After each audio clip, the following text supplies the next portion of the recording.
you want to borrow my silicone sheet? No, I'm just going to walk out of this, right? Yeah.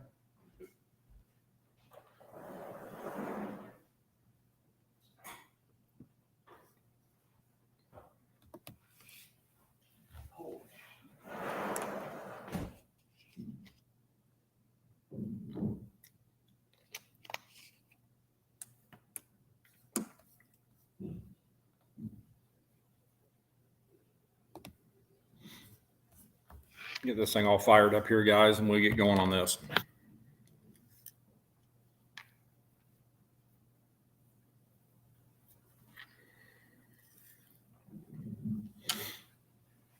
Good evening, buddy. How you doing, man?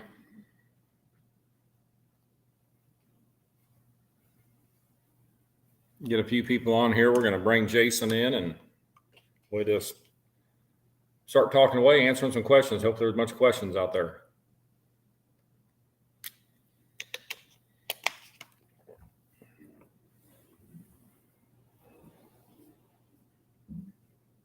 Hey, Bradley, how's it going, man?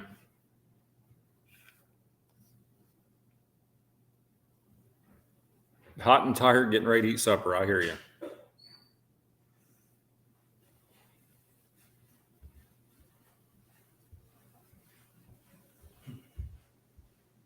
Good deal, Bradley. Glad you're doing well, man. Good to see you on here.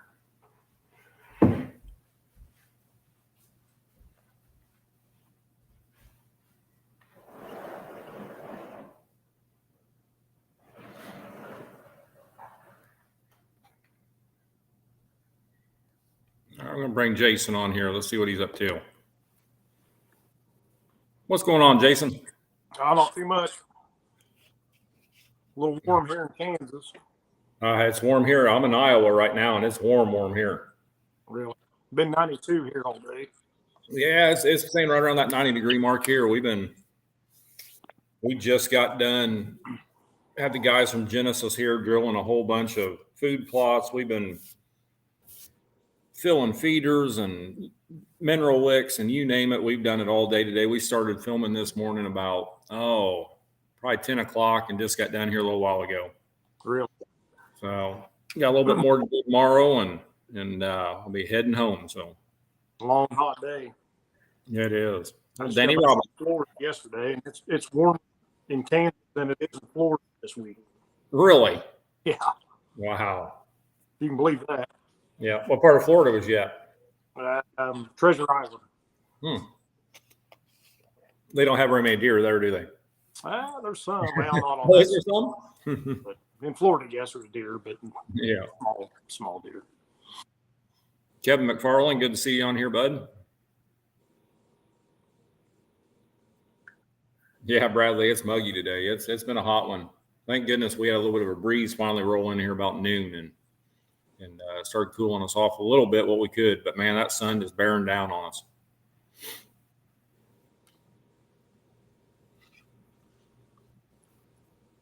I'll tell you what, Jason, let's just fire this thing up here. I know you do some supplemental feeding. Yep. And in Illinois, I'm not allowed to, so I can't do it. I mean, I can't do any of it. So that's one reason I kind of wanted to bring you on here today is, you do some of it. I know you've done it quite a few years. You have pretty good success at it. Yep. And is that something that you're doing all year long, or are you just doing it? I mean, just supplemental, or are you running year-long feeders? We do it off and on all year long. Once I get a chance. I hunt 2 states. I hunt Missouri and I hunt Kansas. Yeah. So where I'm at in Missouri, you cannot supplement feed. Right. Now in Kansas, you can. Right. So usually all year, once I get to the farm. Right. Yep. I just came back from Kansas, 3 days ago, I think, from turkey hunting. And, the guy that allows us to come out there and turkey hunt every year, I mean, they feed year round, and it's amazing. Well, number one, it's amazing what it costs. Yeah. Especially now. But just sitting there, every morning, daylight starting to break, just seeing them deer pour into them feeders, because, we're turkey hunting close to them, so we can see them. And just the amount of bucks and velvets coming up, some of them are growing pretty good right now. Yeah. Just watching them wear them feeders out.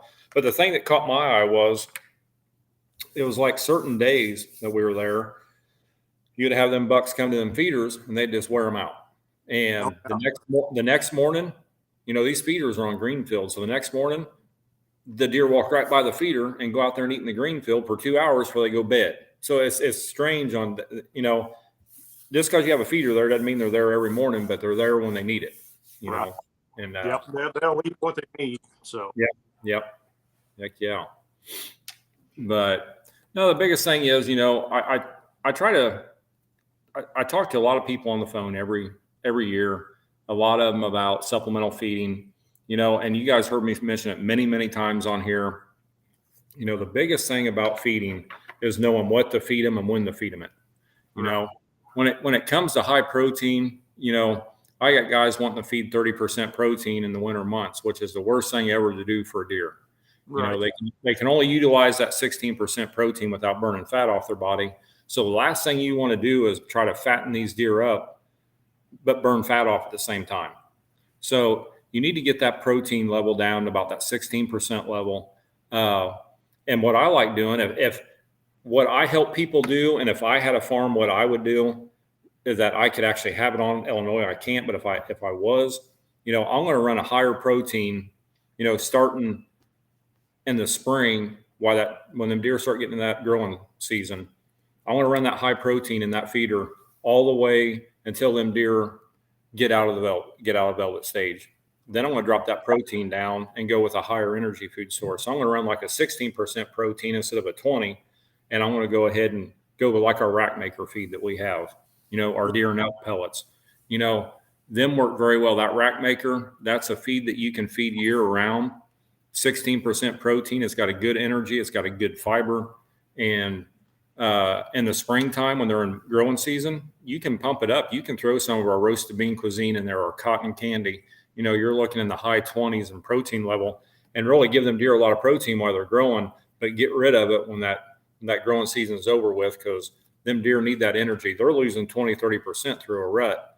That deer, yeah, and that deer has to be at 100% the next spring to be able to fully grow what he should grow. Yeah, so I'm a big fan of the rack makers myself. I mean, it has a damp in it, but you know that. And it's with you know, digestive and a health supplement for the deer. So, and immunity. You know, the thing. So well, you know, the deer too. They do. They each out of house and home. That digestive aid that we use, or that's ours, you know, we use it in our feed, we use it in our mineral, and we use it in our attractants and our blocks. You know, that's a key ingredient, because you need to get them deer. They need to store that in certain areas. And without a good yeast culture or digestive aid like that, you know, most of it's going to be out the back end of them instead of be able to store it in their body where they need to. So, and that amp, it doesn't only help with digestive of what they're eating as in the product that we're giving them. It's for natural browse. It's for everything. You know, I mean, whatever they eat, consume, that digestive aid that they've been eating out of that feeder is going to help with anything they eat. Yes, you're correct on that. They do their And when the Attractant fuel come out, I can't remember what year it was, but it's about basically the same way. Yeah, they really it's hard to keep it and the grain blocks. Right. Yeah. Yeah, that Grainiac block is unbelievable. It's an unbelievable product. That Grainiac block is one of our best selling products ever, you know, and it has been our best selling product for the last 2 years, and going strong this year. That you can't beat. I mean, you know, we have our own block press now. I mean, we press all of our own blocks and everybody else's, and we contract all out for everybody. But that is literally the best block that Antler King's ever made. I mean, it's nothing like I've ever seen with deer. I can't explain. Yeah, well, and even I've used Attractant over the years, you know, before with Antler King, but I've never seen nothing like it. And a lot of people at shows will tell me the same thing. They will, yeah, exactly. We see that a lot at the shows. We hear it all the time, And, Yeah. and the biggest thing about it is like with the rack maker, that rack maker and that Grainiac block, like I said, you can run them two products year round. So if you can't get out there and afford to feed and stuff like that, because I know it's expensive. Don't get me wrong. I know what it is. And but then blocks, man, you can get you a few blocks and start out that way, and it's really going to help them deer. And it's not only bucks, it's going to help the whole deer herd. And that's my biggest thing is I want to help my deer herd, not my bucks. Right. Because if you help your deer herd and get that deer herd where it needs to be, you're going to have bigger and better bucks. So yeah, and if you with the does, you know, too, with the the milk function and everything else, it starts from ground level, you know, from a young deer to a mature buck. So it does. It really does. It does. I'll tell you what, I see stuff going crazy here. Let me see what kind of questions we got here, because my biggest thing on here is answering questions for people, helping them out in any way I can. Got old Scuba Steve. How's it going, buddy? Planted some southern greens on the beach. Oh, asking you if you planted southern greens on the beach. No. Seaweed. Oh, Floyd Young. Yeah, it does feel like August right now, man. Bradley planted some barricade. All right, food plot, waiting for it to start to grow. Man, you'll love that. We planted a bunch of it today. Tim's got free choice spin feeders, dump on the ground. I personally myself, if I was going to have a feeder, and if I could on my farms in Illinois, I would go with the gravity type feeder, and I'd go with a good one. Something that's going to be there forever. You don't have to worry about it falling over, tearing up. I've seen a lot of cheap feeders out there, and I've seen some that aren't too expensive, but they're 100 times better than the cheap ones. But I like keeping that grain off the ground, because like dumping on the ground, like you asked, you can get by with that, and some people do. We just actually had a very good conversation with it today about a landowner here in Iowa that does it, but he only does it during the drought when it's going to be dry. He doesn't do it when it's going to be wet. That's the negative thing. You get any kind of grain-based product and it gets wet, it's going to swell on you. Yep. So it's nothing like pellets or anything like that. So keeping them out of the weather is the best thing to do, or in a trough that actually has a canopy over top of it, a roof, anything. You can build one homemade, whatever. But I'm a gravity feeder fan, even though I can't do it. Yeah, I don't like spreader feeders. Like you said, it's on the ground and it gets wet, and it creates it gets moldy. And the deer don't like that too well. What we did before was homemade PVC pipe. Yeah. Well, I've seen people make really good at the though, Oh yeah, they make them out of PVC pipe. They make them out of 5-gallon buckets. There's all kinds of ways you can make your own, and you can get on YouTube and look up how to make a feeder, and there's all kinds of different things. But you just want to make sure it's gonna stay dry. That's the only thing. The biggest thing is so. That's key. Oh, Stuart Cartwright. Good to see you on here, buddy. Oh, Floyd Young, Clover King. I don't know. I've been called a lot worse than that, but I'll take it. So we planted a lot of that today too, and a lot of Booner Buffet and some Red Zone. We went crazy today on it. But seeing what these deer here on this farm and seeing the pictures today, trail cam pictures and stuff, like I say, he's supplemental feeding year round. Well, not year round here. He's doing it off season. They can only do it off season here. So during off season time, the Kansas farm, they're doing it year round. But just seeing what these deer are eating and what they're consuming every day here by the trail cam pictures, it just blows me away. So seeing that, it's got to help that animal, especially if you continue it. The one thing I've noticed that a lot of people do, and it's literally the worst thing ever you can do, is be in an area where you're not supplemental feeding, and all of a sudden in the winter, you're like, man, it's getting 10, 15 below zero. The wind's going to blow. These deer can't find nothing to eat. I'm going to go out there for 3 days and I'm going to feed them everything I can feed them. And then they quit. Them deer rely on that. Them deer will make it through the winter unless it's something, horrible.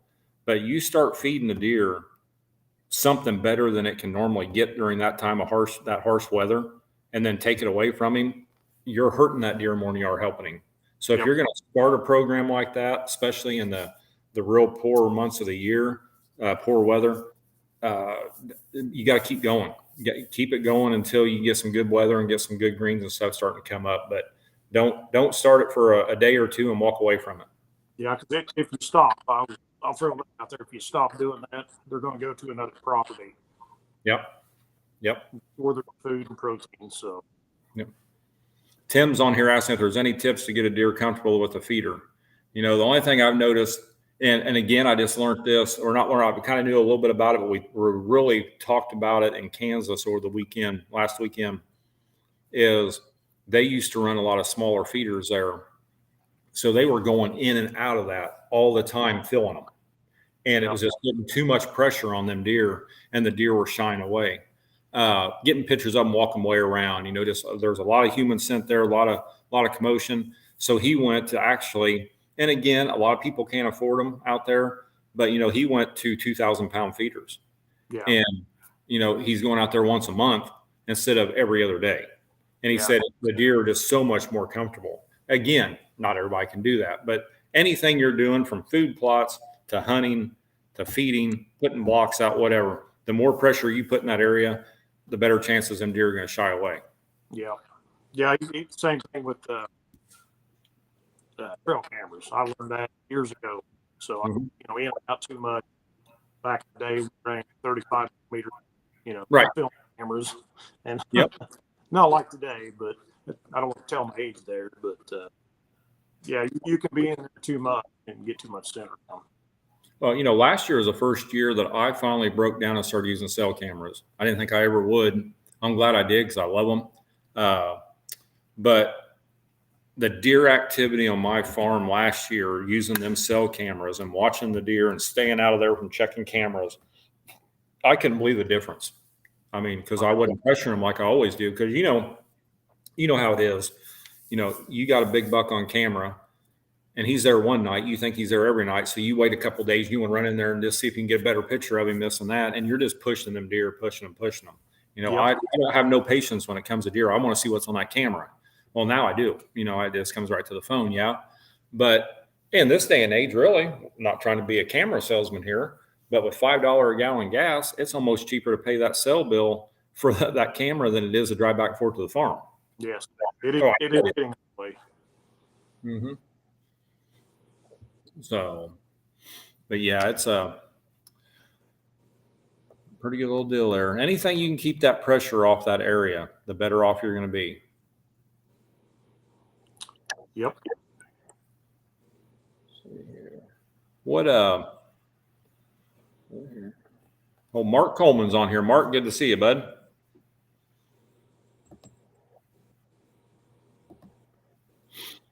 But what kind of tips or anything do you have on your feeders, bud? Are you running gravity feeders? Are you I don't. We run gravity feeders in Kansas. I don't, like I said, I don't like using what I call spread feeders because it just strings too much and it gets wet. Right. And you touched on a bit about not going in and out of the property too much where we're hunting percent, but right. But I like to eat along with supplemental feeding. I like to have a mineral site club as well. Yep. So my philosophy is if you got a good bedding area covered with water on the property, and if you can put a food plot in and you can afford supplement feeding, you're going to have a quite a sanctuary. Right. I was actually getting ready to pick up on your deer mineral because I see you got one of our old bags framed there behind. Yep. I'm with you 100%. Again, I can't do it in Illinois, but I have seen what that mineral can do in our testing facilities and stuff like that, and friends that they're in areas that they can use it, such as yourself and a lot of others. I mean, that to me, I think if you can only have one thing on your property, only one, I would go with a mineral lick. I would. Yep. That mineral lick will give them deer exactly what they need when they need it, and when they don't need it, they don't mess with it. Yeah. So I mean, the bag behind me is what started it all for me. Yeah, it is. Yep. That bag right there behind you is what started this company too in 1986. Yeah. Very first product. Proven product. It is very proven product. I mean, there's not you don't see it very much day to day anymore of a product that was started in 1986, and here it is 2022, and it's still one of your number one selling products. Yeah. So, and it is your number one selling mineral product. So, it says a lot about it. Low in salt, which is a must. You get down below that 30% salt, you're doing good. Anything over that, you're pretty much giving them attractant. So, that trophy deer mineral is by far the best on the market. I've always told everybody there's 3 products that Antler King has. Actually 4. That one I can't use, but if I could, it's going to be added to here.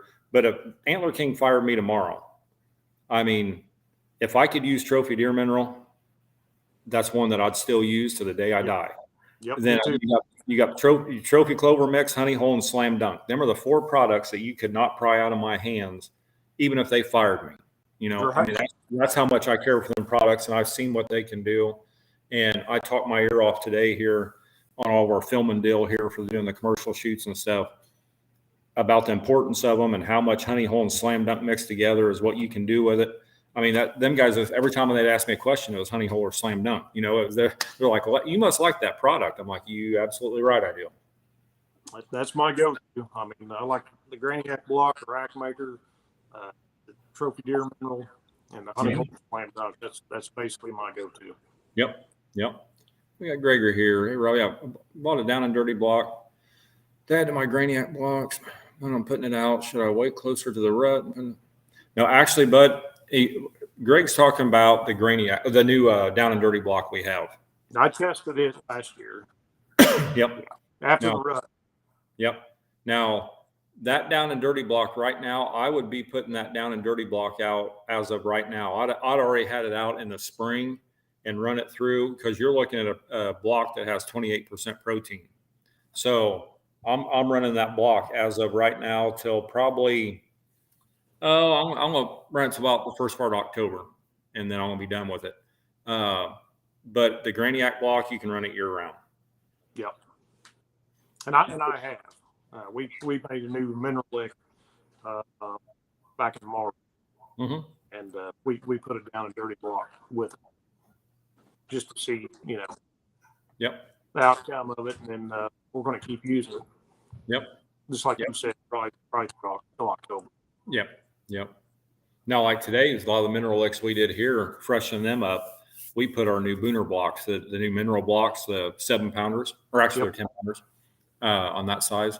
We was running them, filming with them, and I was running them blocks down on the ground and pouring the mineral right over top of them and around them. And they really work out really well. That's how he's been doing it here for a while. And so we're just continue doing that. So, with us, we have our apple burst block, which is our mineral block. Now we got 2 different flavors, the apple and the persimmon on the Booner blocks, which are the 10-pound ones, strictly mineral. A lot of people get confused on them blocks. They think they're something the deer should hit all through the winter. It's just like a mineral lick. Them deer in the Midwest, they're going to lay off of them.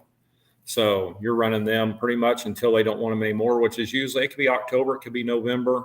They're going to lay off them minerals. So, and they will that block too, just because it's a 100% mineral block. Right. And I will add too that I do the same thing, but you will have younger deer and yearlings and does. They'll still get the mineral during the rut. Oh, yeah. They're too much interested in mineral during that time because they got other things on their mind. Yeah, they will come to the mineral, the does and the younger deer. Yep. Well, I know I was talking to Cody Jarrett earlier this year, and one of the times he was up here visiting his farm, and he was telling me he couldn't believe, like last year in West Virginia where he's at, on how the deer will literally, they had a warm spell in December, and the deer will just tear it up. They get that warm spell and it starts melting on top. Then it'd freeze up again and they won't touch it again. So it's pretty neat how them deer know when they can have it or when they need it. That's when they're going to it. Like right now, I got guys sending me all the footage in the world of deer just having beeline trails coming across fields, going straight to their mineral lake sites every night. I mean, it's like clockwork. You know, you just know they're getting ready to walk out of that woods and they're going to be over here at 5:30 in front of this camera. So they're going that mineral. They want it that bad right now. So, and I can say you're probably seeing the same thing where you're at since you're running mineral. Yeah. Yeah. We actually did have a deer on one of the farms that he had health issues. I don't know in detail, but it was during the rut, and he was going to mineral. We had a camera on a mineral lake still in the rut, and he was going to it. Yep. He was thin, body, he was weak, but he was going what he needed. Yeah. Yep. Yeah, he's not going to overdo it. He's just going to get what he wants when he needs it, and he was the only, mature deer that we got pictures of going that hole. Yeah. Now, Jason, do you ever use any like straight corn with like an attractant added to it or anything like that? I do. I use cracked corn usually more than whole grain because it's easier to digest for the deer. I mean, deer don't digest corn like humans. We don't eat it very well. Right. But I mix the attractant fuel with corn. That's good. Feeders. That's good. That straight corn is one of the hardest things on a deer. So being able to mix with something like that, and that attractant fuel also has our digestive aid in it too. I love corn, but corn's hard to digest. So exactly. To use in the winter, when it's cold. But if you add some attractant fuel to that, and that it just adds, the protein that they need in the yeast culture that's for the digestive system. Right. Now, one thing that I look at too. Now, again, I keep saying Illinois, but in Illinois, we're kind of shy on, our pheasants, our quail, and all of our other small birds like that. Now, they're pretty much non-existent anymore with all the fence rows being tore out and the harsh winters and stuff like that. But you get in a spot that there is now in Illinois, we got a lot of turkeys, which is good. Them feeders, they really help them birds too. They do help the turkey, and I've had several pictures of turkeys on the Graniac block. Oh yeah.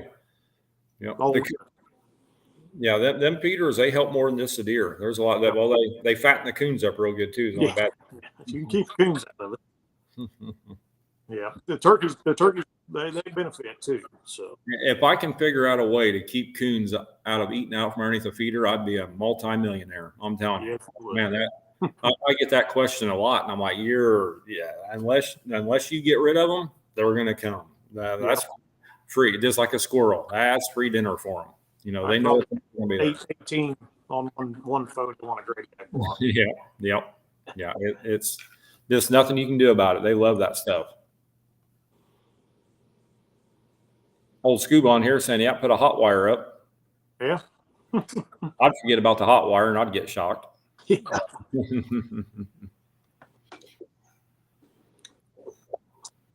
But there is another product that I like. It's an older product. It don't get much press. It's an Energy Plus block. Yeah. Oh yeah. Yeah. Yep. Energy Plus block has been a very good product for us. And I want to say it's probably more popular back in the earlier days just because we didn't have so many different blocks. Right. Now we have so many different ones that are out there for different applications that, and within, if the people don't know, the Energy Plus block is a smaller block. I call it the backpack block. You can throw them back, and it's a very, very good block. But we still sell a lot of them. That's a good thing. That's why we still have them. We sell a bunch of them still, but yeah, you just don't hear a whole lot about them. No, it is a good product though. It is very good product. Works very well. And I think Scuba, I just think about Scuba here. I just talked to him on my way here yesterday, I think it was. And I think old Scuba is right there with you too. He loves that rack maker and stuff too. Yeah. Rack maker's good. I mean, even Graniac, I like both. But the Graniac block, they did come out. The Antler team did come out with the XL, correct? It's a big. It's a 33 pounder. 33. Yep. The other one's 20. The other one's 20. Yes. Yeah, and that down and dirty block we just came out with, that's a 30-pound block. Yeah. very high protein. But the Graniac, the 33, we had a lot of people asking for it. And because just as well as anybody does, them Graniac blocks, when them deer find them, they're gone. Yeah. I mean, they will literally eat them up, pull them around, everything. Yeah. So trying to get a little bit more there. Yeah, they're still going to eat them down, but at least it's less trips in there, not as much pressure. And but they are heavier to carry in. You don't want to carry them very far. Right. Yep. Unless you got a 4-wheeler. Some places we can't get to with with quad or UTV. We'll use the plastic sled. Yep. And drag. Yep. Them plastic sleds work for a lot of things, man. I've done a lot of it. Let's go on here. Talk about your Attractant fuel you was talking about, and then the roasted bean cuisine. Yeah, the roasted bean cuisine and the cotton candy are two newer products that are a couple years old now. We actually just went down. We started making 5-pound bags of both of them, the cotton candy and the roasted bean cuisine. Both of them very, very high in protein. And, a lot of people steer away from the cotton candy here in the Midwest because, the deer, they don't know what cotton is. But I'll tell you what, and we did this about like we did our Southern Greens food plot mix. We wanted to develop this for the southern states, but we have found with that food plot mix and this cotton candy, as in our testing and all up, even up north and northern, even up in the northern states, the deer devoured it. And it's just crazy. They don't know what cotton even is, but they will literally eat it up and come back looking for more. And so we end up going down to a 5-pound bag for the guys that want to use it, that can use attractants and stuff like that while they're hunting, or camera magnets. You can just throw it in your backpack and go in there, and it works out very well for them. And not only is it a camera magnet, they're getting a very good nutritional value out of it. And they both have AMP, correct? Yes, they do. Yes. Yep. All of our attractants and feed products and minerals all have AMP. Yep. They all do. Old Scuba saying he's got a bunch of dog-proof traps to take care of them raccoons after season. That'll probably keep you busy, man. They're everywhere. It's amazing that the raccoons and the rabbits in my area, they're just plentiful. Now we're getting a bunch of groundhogs in on the food plots, and we got to do something about that. But the raccoons and rabbits, they're just everywhere. I remember it hasn't been probably 15 years ago, 18 years ago, probably. We all quit rabbit hunting because you couldn't hardly find one to shoot. And now they're just plentiful in the towns or everywhere. So, but it's crazy. Rabbit. I wish the quail would come back, but I wish they would too. Yep, I haven't seen a good covey of quail in it's probably been a good 5 or 6 years. So it's been a while. Yeah, and it definitely wasn't in my home state. It was during my travels, So every once in a while you can hear one whistling. Us guys going out at night, running.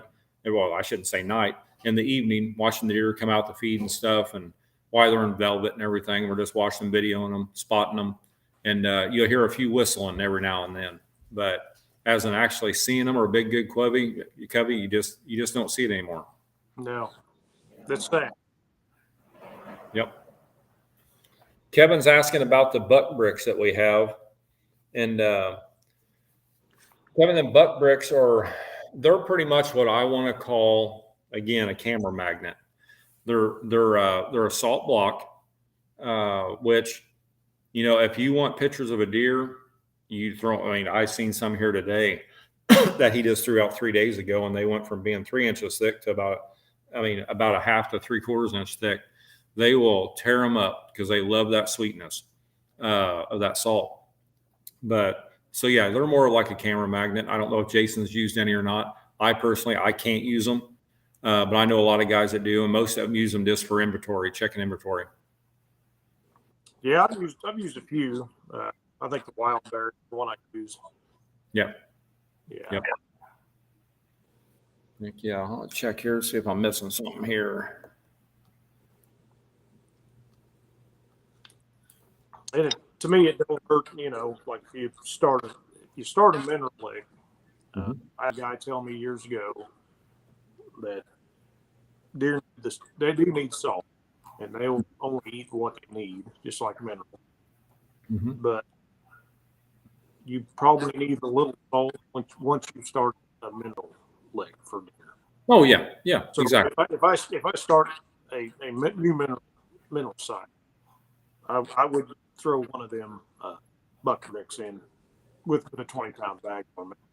Yeah, To get them started to come. yeah, exactly. Yep. We got a what's up, guys from Illinois. It's good seeing you on here, bud. But it's coming up under Facebook user. I don't know who I'm talking to, but I appreciate you being on here. But Greg's asking, what do you recommend for ratio on pounds of corn to a bag of attractant fuel? What are you doing there, Jason? Well, I do a 40 or 50-pound bag of corn, and then the bag of attractant fuel with it. Yep. So 1 to 1. Yep. 1 to 1. I mean, you could cut that ratio down.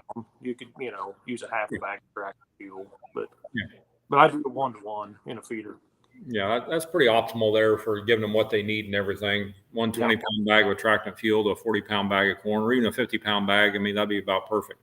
Yeah, because like I said, corn, it's not real digestible for human or deer. So. Right, exactly. Good deal. And with yeast culture and in that attractant fuel, it helps for optimize digestion. Mm-hmm.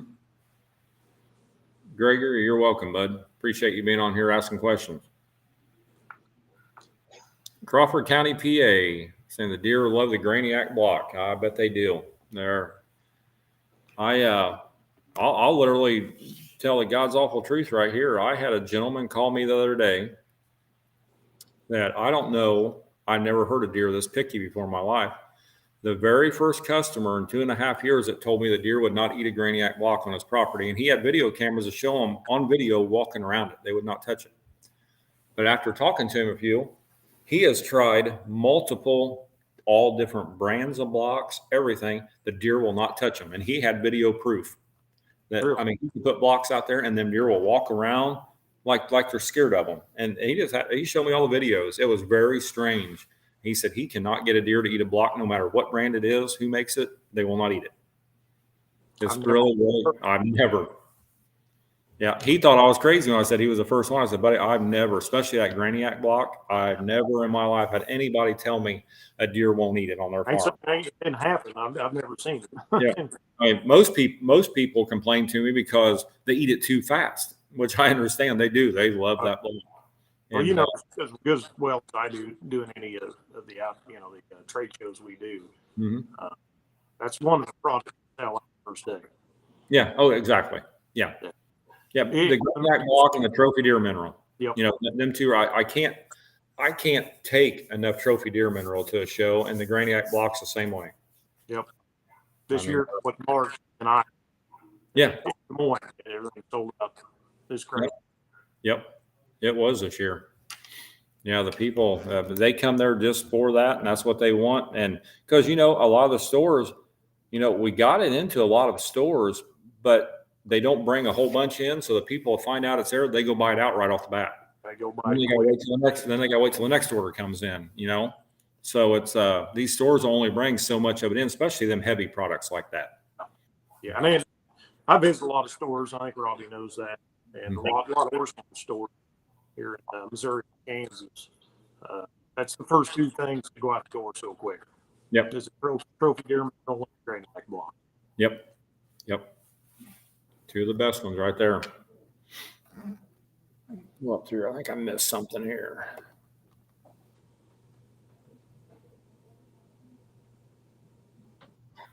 I know something we've been kicking around, and I'll take anybody's advice on what they want. But for years we had our Sweet Apple Intensity, which was a corn topper. I used it. Yep, that small bag to treat 500 pounds. We kind of did away with that,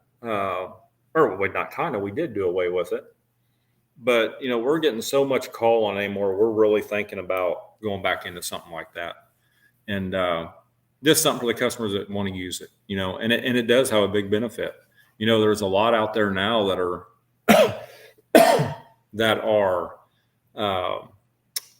they're an attractant for it. Very good aroma, pull the deer in, but they don't have no nutritional value. Right.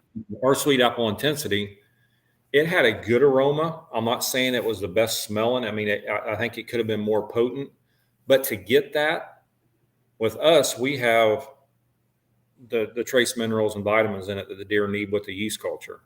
So to get that even stronger aroma, we'd have to take away some of that. So we're trying to figure out a way to do it where we can get the good aroma, because with us, we're all about the nutritional value. So we want something that's going to give the deer nutritional value. So it's just, we're really kicking that around again, because there's a lot of guys out there using straight corn that, rely on a product like that to help the deer out. Yeah, correct me if I'm wrong, Robbie, but I think that product was wasn't it a tablespoon to 500 pounds? No, one bag treated 500 pounds. One bag, okay. Yeah. That 1 pound bag treated 500 pounds. Maybe I was doing the tablespoon or something to 40-pound bag. Yep. That's been a while.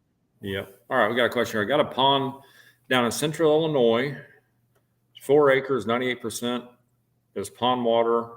But we have deer come walking down the path into the small opening where the ground blind is. We hunt, and then they walk out to the corn.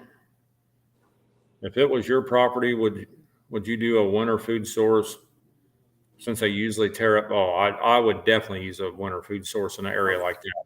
Yeah. Especially you got ag fields right there. I mean, the one thing I look at, if you got an ag field, no matter corn or beans, you want to get a very good energy food source in there, especially late season or honey hole. That honey hole, the grade 8, the slam dunk.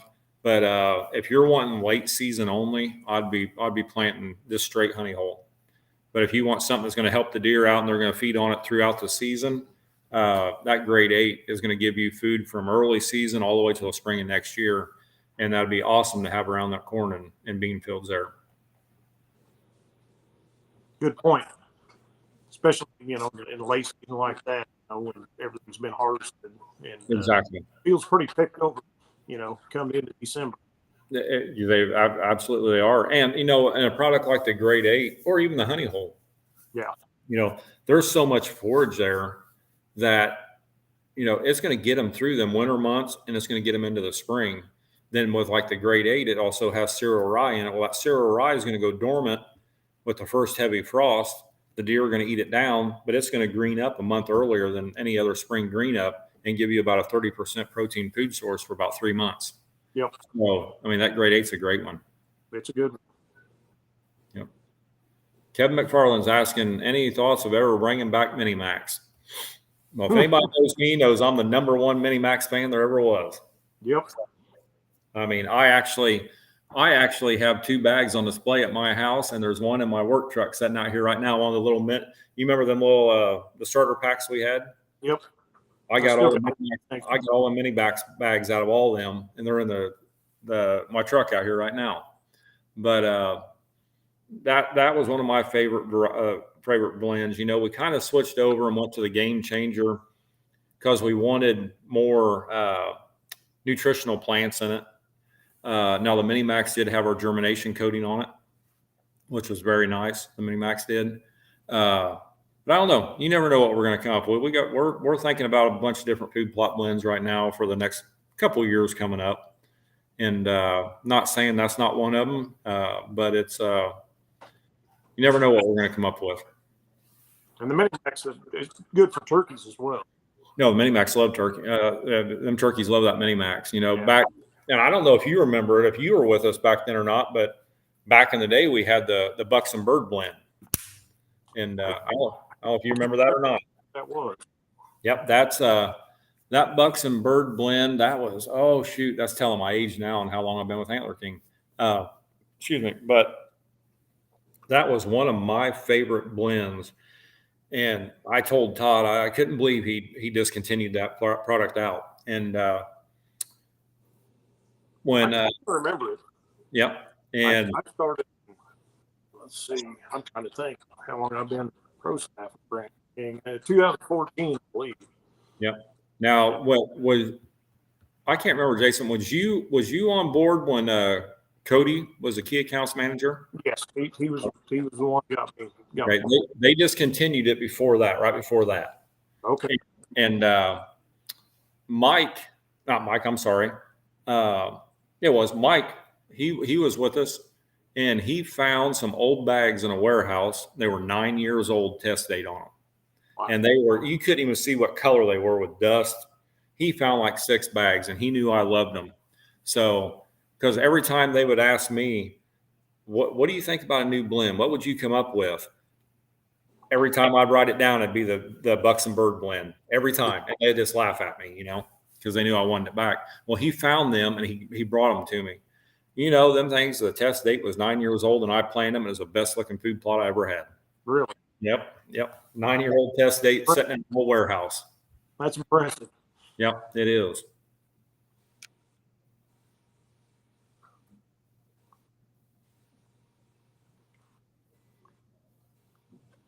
Yeah, but that grade 8 would work very well. I would definitely look into it. If you're looking for something all season, again, like I said, if you're looking more towards the late season through the winter months only, the honey hole will be the way to go. Anthony's asking what was in Bucks and Birds. Bucks and Birds had the main thing it had in it besides the clover and stuff like that, which I used to plant a lot of this straight, was small burdette. And that small burdette it's a perennial that comes back just like clover does. But, I know a lot of guys that actually take that. It's a pretty expensive variety, actually. But I know a lot of guys that plant that in deer farms just solely because the deer just love it. And we have never had anything else in any of our varieties that have that in it. And it's something that we've talked about. But, again, it's a very, very expensive seed. But, man, it works out good. But I've had it in other areas where I've had guys use it and never have that good of luck. It was just it was more regional. But that small burdette, that was one of my favorites, and that's one of the things that was in that mix besides the clovers and stuff like that. And you can get a good couple 4 to 5 years of growth out of it. That'd be good.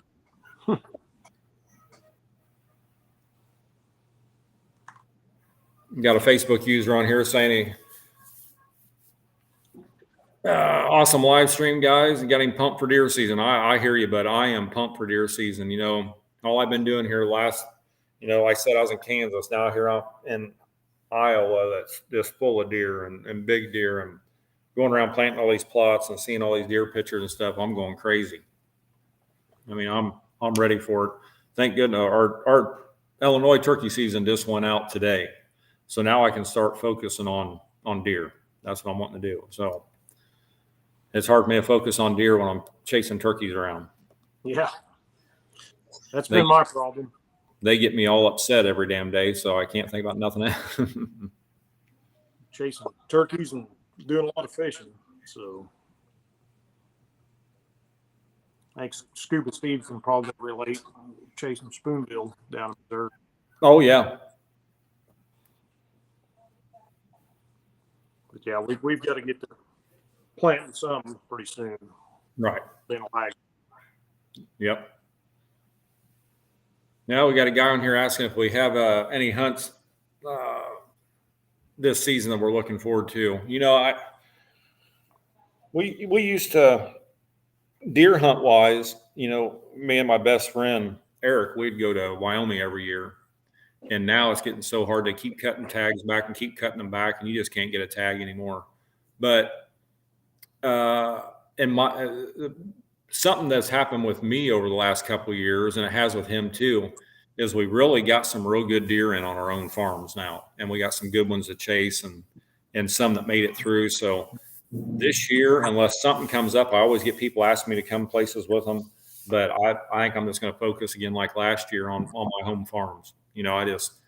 I get such an enjoyment hunting there, knowing that I planted everything, the deer are eating it, and I got good deer on the property, and I got family that goes, my daughter goes and stuff like that.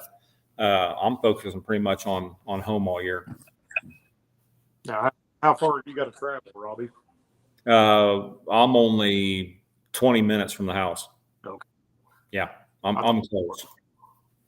So yeah, our farms are North Missouri, and southeast Kansas, which is both are from my house 2.5, 3 hours. So it kind of makes it rough when you're trying to plant and doing mineral and Yeah. Supplement feed. But I test a lot of product here in my house too. So yeah, that's hard to do when you're that far away. Yeah. A lot of running and $5 a gallon gas. So this year. Jeff, good to see you on the web. Yeah, it's I'm fortunate enough to be close to home, so it's I can get in and out of there pretty much anytime I want. Just watch the weather, see how it's going to go, play the wind, and set out when I have to set out and go in when I can. So it's but had a very, very good year last year. I lost a good deer to a neighboring property that wouldn't give me access to go get my deer. So I was kind of bummed out about that, but I still end up shooting 2 decent deer but it's more anymore. I mean, my daughter, she's going for her master's right now. She has 1 more year left for her master's, and that poor girl only gets to hunt usually 1 or 2 days of her gun season. And she can't hunt hardly any of the archery season. So I enjoy that hunt more than I do anything, And then the special need hunts that I go on to, we do our special needs hunt in Southern Illinois, this and that. So I look forward more than that than me going out to Wyoming or anything like that. Helping them kids is what it's all about there. So. Yeah, the older you get, it changes a little bit, especially youngsters. Yep. I tell people all the time, they're our dream hunt for our charity through the United Special Sportsmen's Alliance. Everybody always tell me, back then it was the last weekend of October, which it's pre-rut. We're getting some good deer coming in, and here I am leaving my farms to go take these kids out hunting in Southern Illinois. But I'm like, you hunt your butt off all the time, and you're trying to stay scent free, quiet as you can, this and that. That go to a place on a hunt like that with a child that. They make noise. They sing in the blind. They have fun. They don't care if they kill a deer or not. They're just doing something they've never done before or didn't think they ever would. It just makes you relaxed. It's like, this is really what deer hunting should be right here. Just having a good time and not going crazy, not worrying about your scent, the whole 9 yards. And so, yeah, I mean, to me, that's my special hunt of the year that I get to go on now, and my relaxing one, unless you got a kid that comes up to you and tells you he wants to kill an 8-point buck, and you're like, oh crap, we got our work cut out for us, but no, it's good time. So yeah, that's my trip this year is our Southern Illinois hunt. With this year we're taking 20 kids, so that'd be the hunt that I go on. So kind of makes it more exciting than hunting yourself. More exciting, more rewarding. Yeah. I remember when my son was 8, and his first deer was 144 10 pointer. Yep. Yeah. Yeah. I about saw 3 shaking so bad, I shaking worse than he was. Yeah. You'd have probably missed him if you shot. Oh, I imagine. He had the nerves under control, and Dad was going crazy. Yeah. I was pretty nervous. Yep. Old Jeff Johnson on here saying, and I know he begs me all the time, but he gives me and Todd an open invitation to his Wisconsin farm, and neither one of us ever take him up on it. We need to one of these days. I might do that. Yep. That Anthony talking about his daughter. Anthony, you got a little bit of time before she's old enough to carry a gun or a bow, but yeah, I guarantee you'll have her out there in diapers probably somewhere. Yeah, you'll have it in the backpack. Yep. You got Gregory talking about another great weekend freshening up as Antler King products. Good to see another great Thursday night. I appreciate it, Greg. Looking forward to seeing you on here the next time, bud. Yep. Thanks for joining in.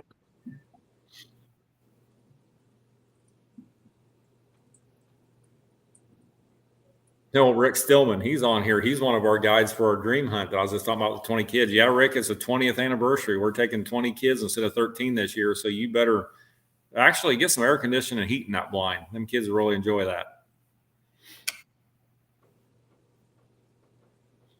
Make sure I didn't miss nothing here before we get off of here.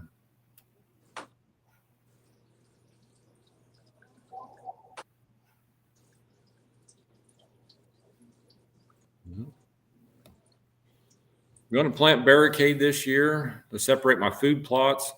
and uses a border also. What is it? Good width to plant.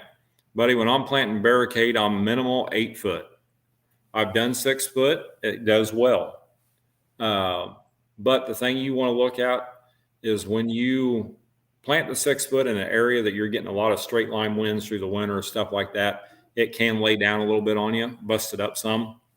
That extra 2 foot just seems to make all the difference in the world. We did 8 foot here today. I don't know how many miles we planted that stuff here today, but you know, that one bag is going to do an 8 foot strip about a 1/4 mile long. So I'd go about 8 foot or wider. You can go wider, but I at least like go 8 foot minimum. How long did that plant, Robbie? Like the length? 8 What's foot that? wide by what? 1/4 mile long. 1/4 mile. Okay. Yep. 1/4 mile long. And yeah, it works out very well. We drilled a bunch today. We had the Genesis drill in here, and it was an 8 foot drill, which worked out. They were going to bring the 5 footer, and they brought the 8 footer in today. And you know, I'm not up on all my drilling stuff. You know, it's just something I've never really did. You know, farming wise, different story, but on these small seeds and stuff like that, to literally watch a meter on that drill and you put an acre's worth in there, to see that thing after they calibrate it and get it just right, to see how far you can actually go on a 1/4 acre bag just blows me away. You know, it threw, because I'm a broadcaster, you know, and broadcasting it, it's easier.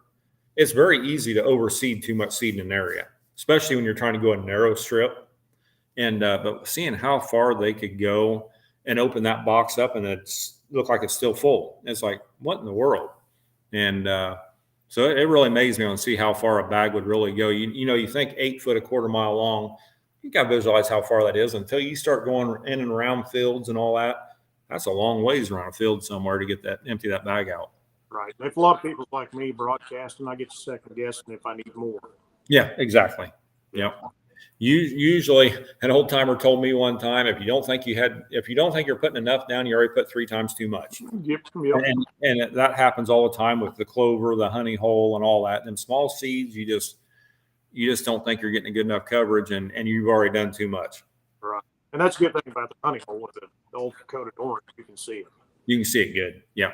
That and our trophy clover. Yep. Do it.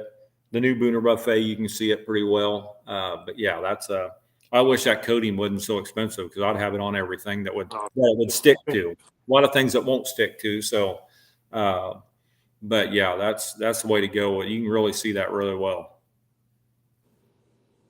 One thing I tell people is, which I do a lot of frost seeding on a light snow when it's melting off.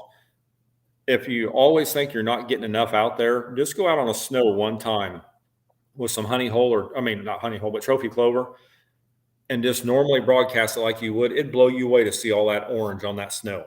I mean, there's so many seeds that you think you're not getting enough down, and there's seeds everywhere.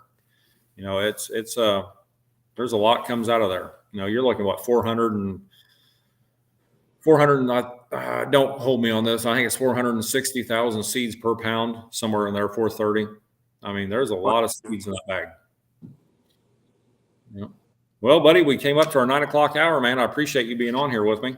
Yeah, no problem. Appreciate it. Always good time. Yeah, always good time having you here or the show or anywhere like that. You've done a lot together over the years, so yep. Been a few. Works out very well. Hopefully a few more. Oh, we'll have a few more. So, well, at least the hotels are better now, where we're not sleeping with each other and stepping on each other and all that stuff like that. So that's a good thing. But all right, man. Well, you have a good night. You need anything, just give me a call, bud. All right. All right. Take care, man. Have a good one. Bye. Have a good night, everybody. Thanks for being on here.